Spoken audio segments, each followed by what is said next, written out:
আসসালাতু ওয়াসসালামু আলা মান লা নাবিয়্যা বা'দা। খুতবার দ্বিতীয় অংশের প্রথম অংশে আপনাকে বলতে চেয়েছি, রাসূল সাল্লাল্লাহু আলাইহি ওয়াসাল্লাম মানুষের দোষ ত্রুটিকে কিভাবে ঢেকে রাখার চেষ্টা করতেন। তিনি মুখে বলেছেন, পৃথিবীর মানুষ তোমরা মানুষের দোষ ত্রুটি উদ্ঘাটন করো না। যে ব্যক্তি উদ্ঘাটন করবে না তার দোষ ত্রুটি আল্লাহ ইহকালে ও পরকালে ঢেকে রাখবেন। এই কথা বলার পরে তার নিজস্ব কর্ম যা মাইজ ইবনে মালিক নবী সাল্লাল্লাহু আলাইহি সাল্লাম, মাইজ ইবনে মালিক একদা রাসূলের কাছে আসলেন, এসে বলছেন, তাহিরুন ইয়া রাসূলুল্লাহ, আল্লাহ রাসূল আমাকে পবিত্র করেন, আমাকে পবিত্র করেন। এটা তার কথা রাসূলের সামনে, আদেশ রাসূলের সামনে, অনুরোধ রাসূলের সামনে। তখন আল্লাহ রাসূল বলছেন, ইরজি, বাড়ি ফিরে যাও, আস্তাগফিরুল্লাহ, ক্ষমা চাও, তুবে ইলাইহি, তওবা করো। আল্লাহ রাসূল বললেন না, কেন, কি হয়েছে, তোমাকে পবিত্র করব কেন, এই কথা বললেন না। তবে রাসূল সাল্লাল্লাহু আলাইহি ওয়াসাল্লাম যা বললেন তাতে বোঝা যাচ্ছে যে মহাপাপ আছে। এক, ফিরে যাও। দুই, তওবা করো। তিন, ক্ষমা চাও। তওবা করতে বলবেন কেন? মহাপাপ না হলে তওবা করতে বলবেন কেন? কিছু একটা আছে। একটু গিয়ে আবার ফিরে এসে বলছে, তাহিরুন ইয়া রাসূলুল্লাহ, আল্লাহ রাসূল আমাকে পবিত্র করেন। তখন আল্লাহ রাসূল বলছেন, ইরজি, বাড়ি ফিরে যাও, আস্তাগফিরুল্লাহ, ক্ষমা চাও, ও তুবে ইলাইহি, তওবা করো। লোকটি চলে গেল। একটু গিয়ে আবার ফিরে এসে বলছে, আল্লাহ রাসূল আমাকে পবিত্র করুন। আল্লাহ রাসূল বলেন, ইরজি, বাড়ি ফিরে যাও, আস্তাগফিরুল্লাহ, ক্ষমা চাও, ও তুবে ইলাইহি, তওবা করো। লোকটি চলে গেল। আবার ফিরে এসে বলছে, আল্লাহ রাসূল আমাকে পবিত্র করেন। তখন আল্লাহ রাসূল বলছেন, আবিহি চলুন, ও কি পাগল? আরে আমি বলছি ও চলে যায়, যায় না কেন? বারবার কেন বলে আমাকে পবিত্র করেন, পবিত্র করেন? ও কি পাগল? কালু লাইসা বিমাজনুন। সাহাবীগণ পাশে যারা বসেছিলেন তারা বললেন, জি না, আল্লাহ রাসূল তো পাগল নয়, ভালো মানুষ। তখন আল্লাহ রাসূল বলছেন, আশারেবা খামরান, তাহলে তো মদ পান করেছে, তাই তার মস্তিষ্ক বিকৃত হয়েছে, সে আমার কথা বুঝে না। ঘটনা কি তাই? ফাঁকা মারা জন্য ফাস্তান কাহাও, লাভ একজন সাহাবী দাঁড়িয়ে তার মুখে নাক লাগিয়ে মুখটা সঙ্গে দেখে বলছেন, মাশাআল্লাহ খামরান, আল্লাহ রাসূল এ তো মদ পান করেনি না, তো এ তো মদ পান করেনি, এ তো মস্তিষ্ক বিকৃত হয়নি। এখন আল্লাহ রাসূল বলছেন, আজ জানাইটা তুমি জেনা করেছ। তখন লোকটি বলছে, মানুষ বৈধভাবে স্ত্রীর সাথে যেভাবে মিলে আমি অবৈধভাবে সেভাবে মিলেছি, বিচার করে দেন। হাদিস বুখারী মুসলিম। সম্মানিত দিনী ভাই,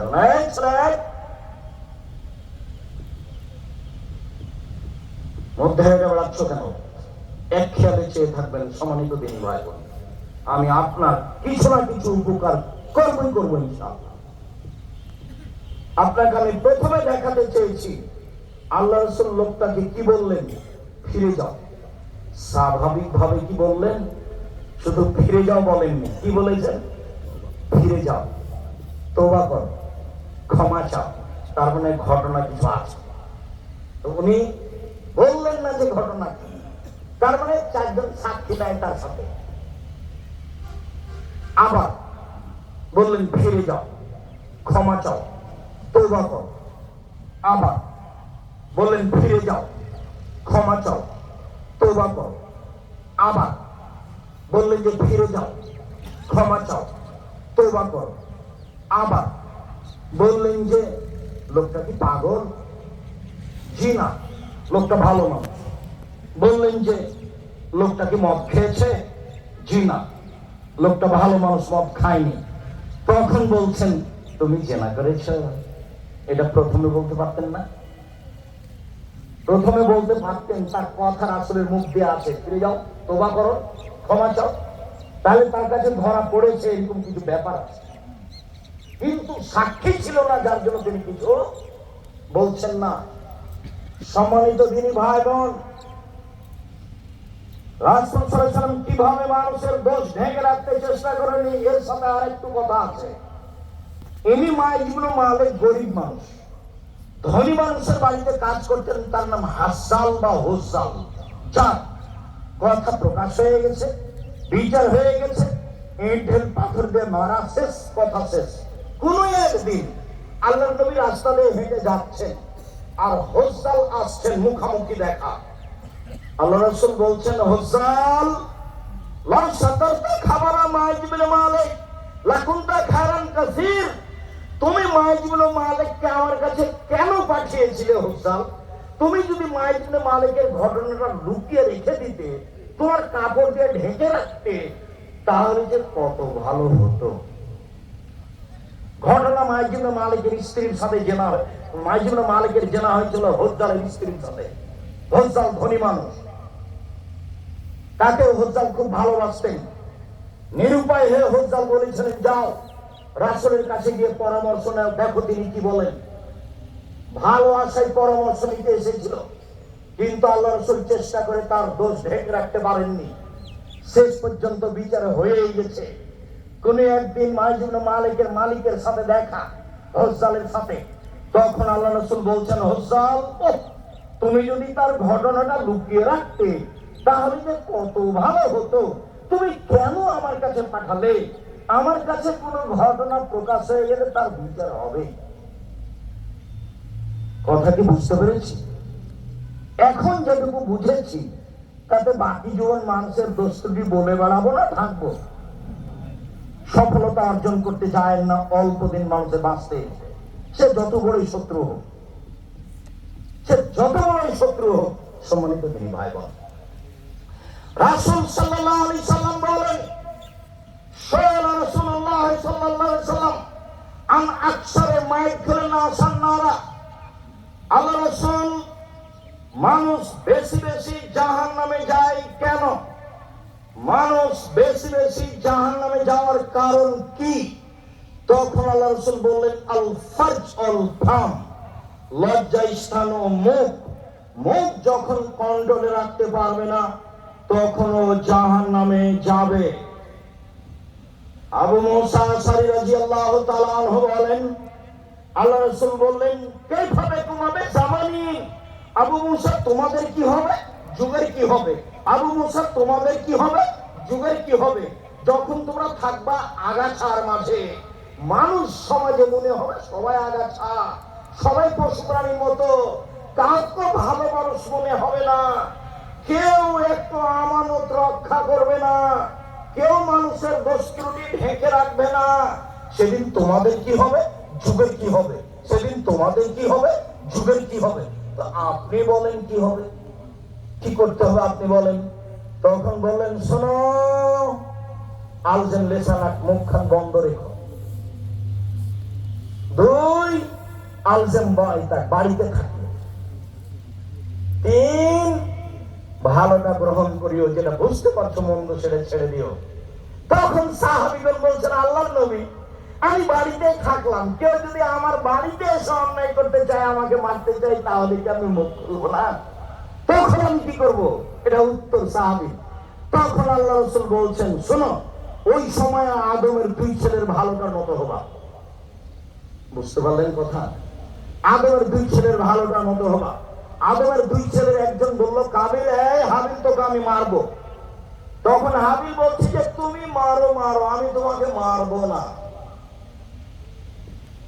আপনি এখন কি করবেন? তুমি বদনাম করো করো, আমি তোমার বদনাম করব না। পারবেন না? গায়ে তো রক্ত মাংস আছে, পারবেন না কেন? চেষ্টা করেন। আমার জীবনে বড় দুটো ত্যাগ। আমি আমার নিজের কথা বলছি, আমার জীবনে আমি কোনোদিন মানুষের বদনাম করবো, এটা আমার ত্যাগ। যা হবে হবে ইনশাআল্লাহ, প্রতিশোধ নেব না। কেউ যদি ধুয়ে ছেড়ে দেয়, উল্টা কিছু বলে, আমি মুখ খুলবো না, এটা আমার জীবনের ত্যাগ। এবং ও আমাকে পিছনে নিয়ে যেতে পারবে না, তার পিছনে নিয়ে যাওয়ার কোনো পথ নেই। আমাকে পিছনে নিয়ে যাওয়ার জন্য একজনের হাত আছে, যিনি উপরে আছে। 1 মিনিটের জন্য মানুষের কাছে আমি সম্মান চাইনি, যেমনি ভাবে এটা আমার ত্যাগ, তেমনি ভাবে আমার একটা আকাঙ্ক্ষা, সাপ, আমার মনে বড় সাপ, আমি এই দেশের মাটিতে উন্নত মানের প্রতিষ্ঠান গর্বই গর্ব হিসাবে, যেখানে ছেলে মেয়ে বাংলায় ইংরেজি আরবি উন্নত মানের শিক্ষা অর্জন করে জাতির অন্যায়ের বিরুদ্ধে লড়বে, মুখে কলমে মিডিয়ায় লড়বে, মুখে লড়ে যাচ্ছি, কলমে লড়ে যাচ্ছি, মিডিয়ায় লড়ে যাচ্ছি, বদনাম বিবাদ ছাড়াই যে কোনো বলবে, মুখ খুলতে রাজি নেই মানুষের বিরুদ্ধে। সম্মানিত দিন ভাই বোন, কেউ যখন খুব গালি দেয় আমাকে, গালিও শুরু করে মা থেকে আর বোন থেকে, তারপরে গালি দিতে দিতে তখন থেমে যায় আর দেয় না, তখন আমি আবার রিং দিই, দিয়ে বলি ভাইজান মোবাইলে কি টাকা শেষ হয়ে গেছে, মনে হয় গালি আর বাকি ছিল, থাকলে দিয়ে নেই। ওর মন্দ, ওর বিরোধিতা আমার গায়ে কোনো কাজ করে না, ওর বদনাম, ওর বিবাদ, ওর বিরোধিতা, ওর মাকে নিয়ে কথা বলা, আমার মাকে নিয়ে, আমার বোনরা, আমার গায়ে কোনো কাজ করে না। সরিষার সম পরিমাণ কাজ করে না, আমার ওর কথা 5 টাকা দাম দিতে রাজি নেই।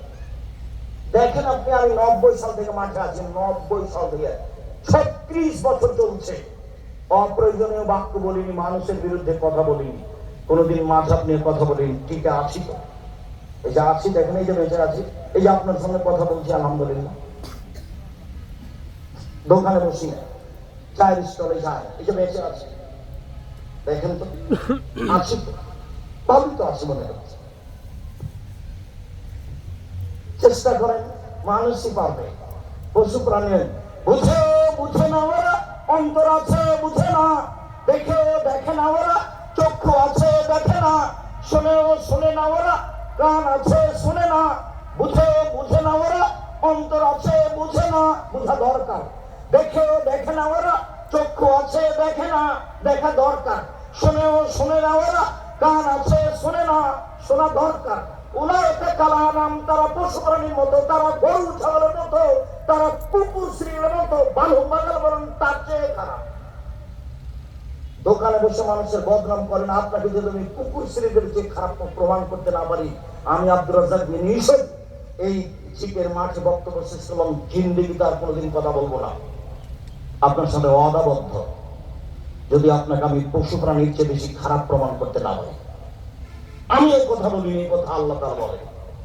বুঝে না ওরা, অন্তর আছে বুঝে না, দেখে না ওরা, চক্ষু আছে দেখে না, শোনে না ওরা, কান আছে শোনে না।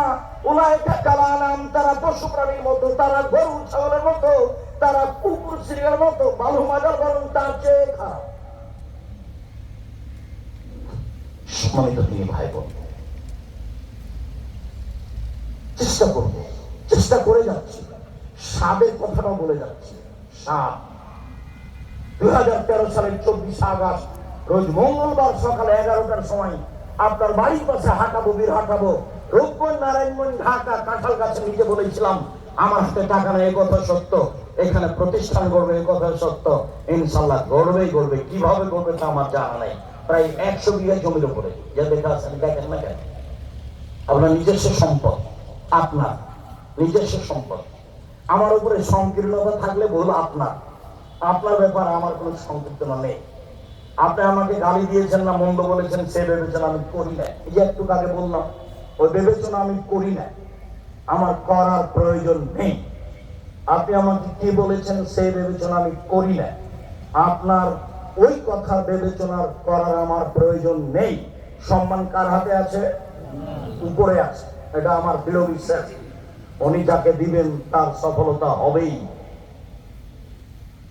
2017 সালের 16 ফেব্রুয়ারি, 2016 সালের 17 ফেব্রুয়ারি রোজ বুধবার বলেছিলাম, জামিয়া সালাফিয়া ডাঙ্গিপাড়া পাওয়া রাজশাহী, আমার হাতে টাকা নেই, এই কথা সত্য, এখানে প্রতিষ্ঠান গড়বে, এই কথা সত্য।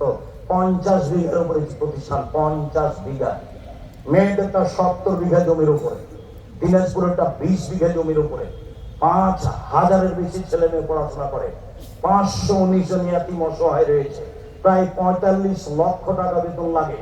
দেশের সবচেয়ে বড় প্রতিষ্ঠান জামিয়া সালাফিয়া, দেশের শিরক মুক্ত প্রতিষ্ঠান জামিয়া সালাফিয়া, দেশের বিদআত মুক্ত প্রতিষ্ঠান জামিয়া সালাফিয়া।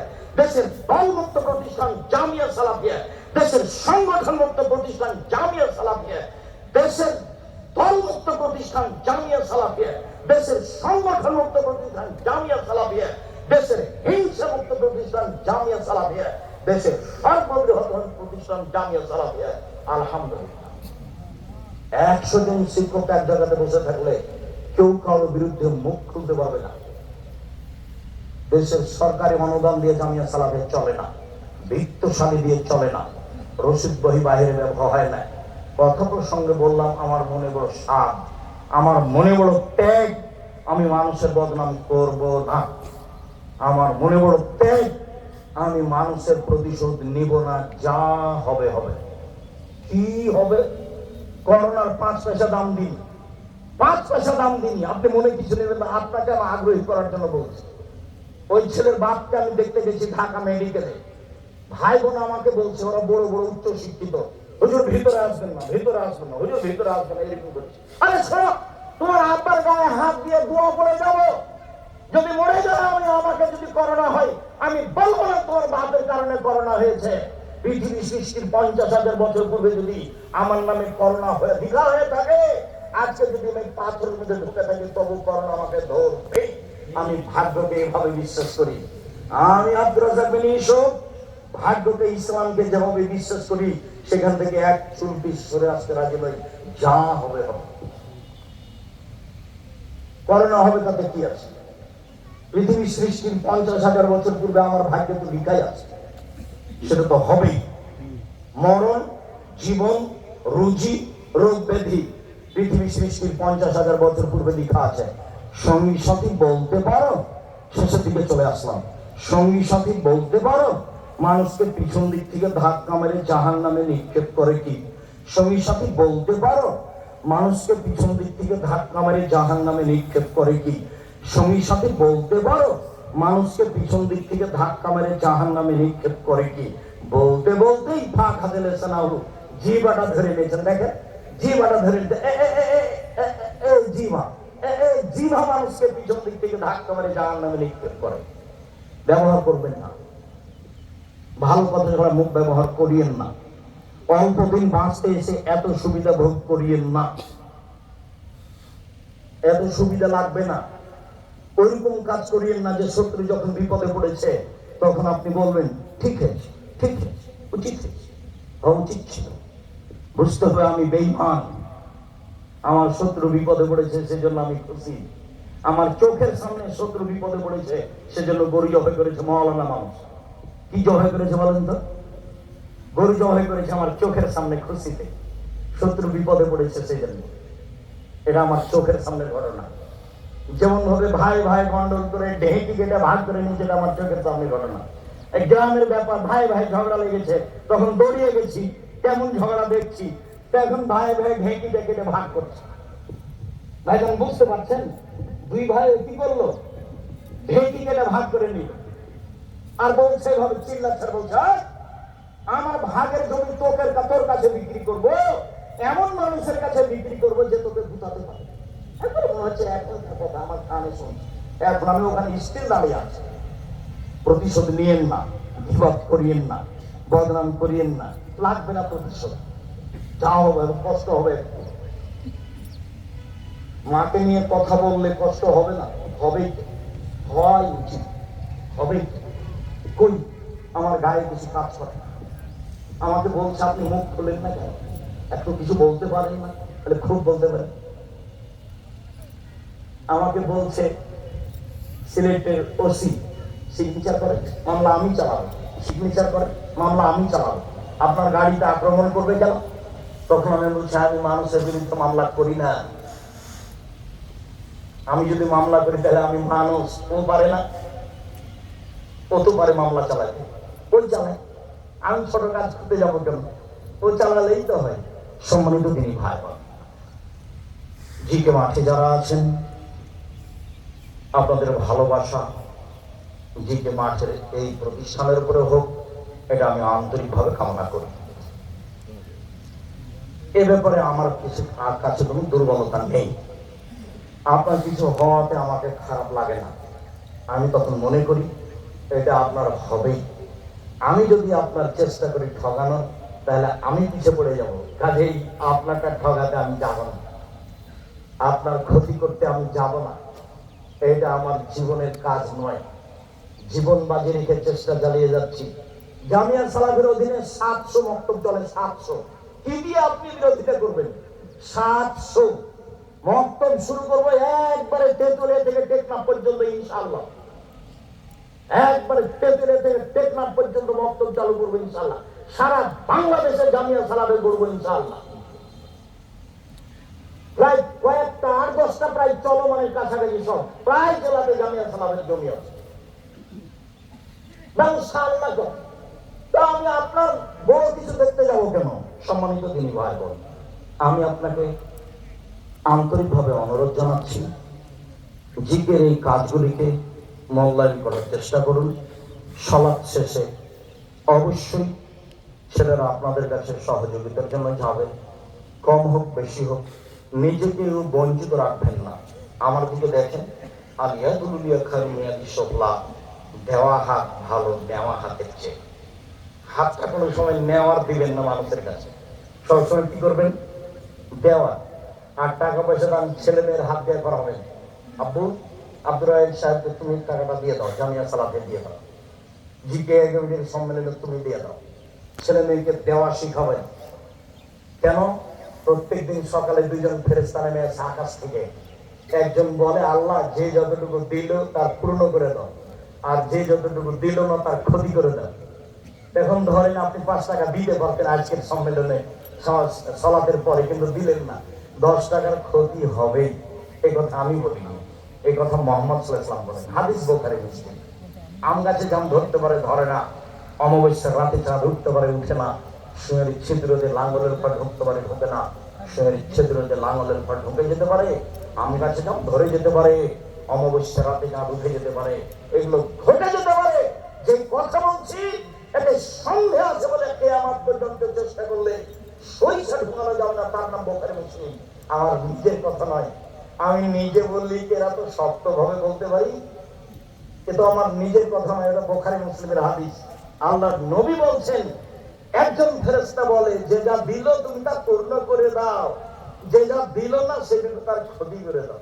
কম হোক বেশি হোক সহযোগিতা থাকবেন। খুতবার শেষে এসে সম্মানিত দিনী ভাই বোন, সকল দিনী ভাই বোনকে আন্তরিকভাবে অনুরোধ যে আজ থেকে নিয়ে বাকি জীবন পর্যন্ত বদনাম বিবাদ বন্ধ। বাড়িতে কেউ যদি টাকা পয়সা খরচ করতে আসে, এসে শুরু করবে, ভাইজান ও তো আপনার খুব বদনাম করে, ও তো খুব খারাপ, ওই যে টাকা নেবে আপনার কাছে, এসে জন্য আরেকজনের বদনামকে শুরু করে। তখন আপনি বলছেন, ঠিক রে, দেখতো কি বলে, একটু শুনতো। মুখ বন্ধ করেন। কেন এসছেন বলেন? যে টাকা কর্জ চাইতে, বাস ওটা বলেন। দুজন আদৌ সেটা আপনার ব্যাপার, মুখ খুলবেন। কার বদনাম আপনি শুনবেন না, বলা যতটুকু শোনা ততটুকু। আপনি আমার দিনী ভাই, আপনাকে আমি অনুরোধ জানাচ্ছি। আপনি আমার দিনী বোন, আপনাকে আমি অনুরোধ জানাচ্ছি। রাসূল সাল্লাল্লাহু আলাইহি ওয়াসাল্লাম যখন বললেন যে মহিলারা শোনো, দান করে জাহান্নাম থেকে বাঁচো। জাহান্নাম বলতে নারী আর নারী, জাহান্নাম বলতে নারী আর নারী, জাহান্নামের সব মানুষই নারী। তো একজন মহিলা বলল, কেন কেন জাহান্নামীরা বেশি নারী? তখন আল্লাহ রাসূল বলছেন, শোনো, 3টা কারণ। এক, তুকসিরনা লানা, খুচরা কথা বলো, মানুষের বদনাম করো, গীবত করো, এই জন্য জাহান্নামে যাবে। 2, স্বামীকে মানো না, স্বামী অকৃতজ্ঞ। স্বামীকে মেনে চলতে হবে, পিতা লাগলেও ভিটা লাগলেও। বলছে যে আমার স্বামীর মুখখান কত খারাপ, আপনি তো জানেন না আব্দুর রাহিম সাহেব। যতই খারাপ হোক আপনাকে মেনেই নিতে হবে, নইলে চেয়ারম্যান মেম্বারকে বলে খোলা তালাক নিয়ে নেয়। বন্ধ করে থাকবেন, মুখখান কথা বলবেন না। এক গ্লাস পানি ঢেলে দিলে ফ্যাকফস করে রেখে চলে যাবেন, এই জীবন বাতিল। স্বামীকে মেনেই চলতে হবে, নইলে জাহান্নাম। 3, আমি তোমাদের মতো দেখিনি কোন জাতি যে বুদ্ধিমানের বুদ্ধিকে নষ্ট করতে পারে। তোমরা এমন জাতি, বুদ্ধিমানের বুদ্ধিকে নষ্ট করতে পারো। একবার হাসি দিলে আর একজনের ঈমান অর্ধেক হয়ে যায়। সেই তো তোমরা জাতি, তোমরা ঢেকে রাখা বস্তু। যখনই তোমরা পুরুষকে বিপাকে ফেলে দিবা তখন তোমাদের জন্য জাহান্নাম। এক, বদনাম। দুই, স্বামীকে না মানা। তিন, পুরুষকে বেকায়দায় ফেলা। আর বোকা ছেলে, তোমাকে বলছি মোবাইল আর কথা তার সাথে বলো না। আজকের পরে জিকে মাঠের পরে জিন্দিগি তার কোনোদিন তার সাথে কথা বলবো না। তোমাকে বলছি, ছেলে তোমাকে বলছি, ওই মেয়ের জন্য নাম্বার তোমার মোবাইলে না থাকে, জীবনের জন্য না থাকে। ও তোমার চাকরি ধ্বংস করবে, ও তোমার মান সম্মান নষ্ট করবে, ও তোমার বংশের মর্যাদা নষ্ট করবে, ও তোমার পড়াশোনাকে ধ্বংস করবে। আল্লাহ তার থেকে বাঁচার জন্য আল্লাহ রাসূল আদেশ করেছেন। সম্মানিত দিনী বোন, আপনাকে বদনাম করার জন্য বিষয়টি অনুরোধ জানাচ্ছি সকল দিনী ভাই বোনকে। আজকের বদনাম গীবতের আলোচনাকে যথাযথভাবে মূল্যায়ন করার আন্তরিকভাবে অনুরোধ জানিয়ে সালাতের শেষে যারা ছেলেরা আপনাদের কাছে যাবে, ছেলেদেরকে যার যতটুকু সম্ভব সহযোগিতা করার অনুরোধ জানিয়ে আমরা যারা আমাদের মারা গেছে, আল্লাহ তুমি তাদের কবরের শাস্তি মাফ করো, আমিন। যারা আমরা অসুস্থ তুমি তাদের আরোগ্য দান করো, আমিন। যারা আমরা বেঁচে আছি তুমি তাদেরকে তোমার রাসূলের পদ্ধতি অনুযায়ী চলার তৌফিক দান করো, আমিন। তুমি আমাদেরকে বদনাম করা থেকে বিরত রাখো। আমিন। তোমার দরবারে এই জোরালো দাবি, এই দাওয়া, এই দোয়া রেখে আজকের জুমার খুতবা এখানেই শেষ করলাম। আল্লাহুম্মা সাল্লি আলাইহি, আল্লাহুম্মা বারিক আলাইহি। আসসালামু আলাইকুম। আবারও রাত 10টায় দেখা হবে ইনশাআল্লাহ। আসসালাম।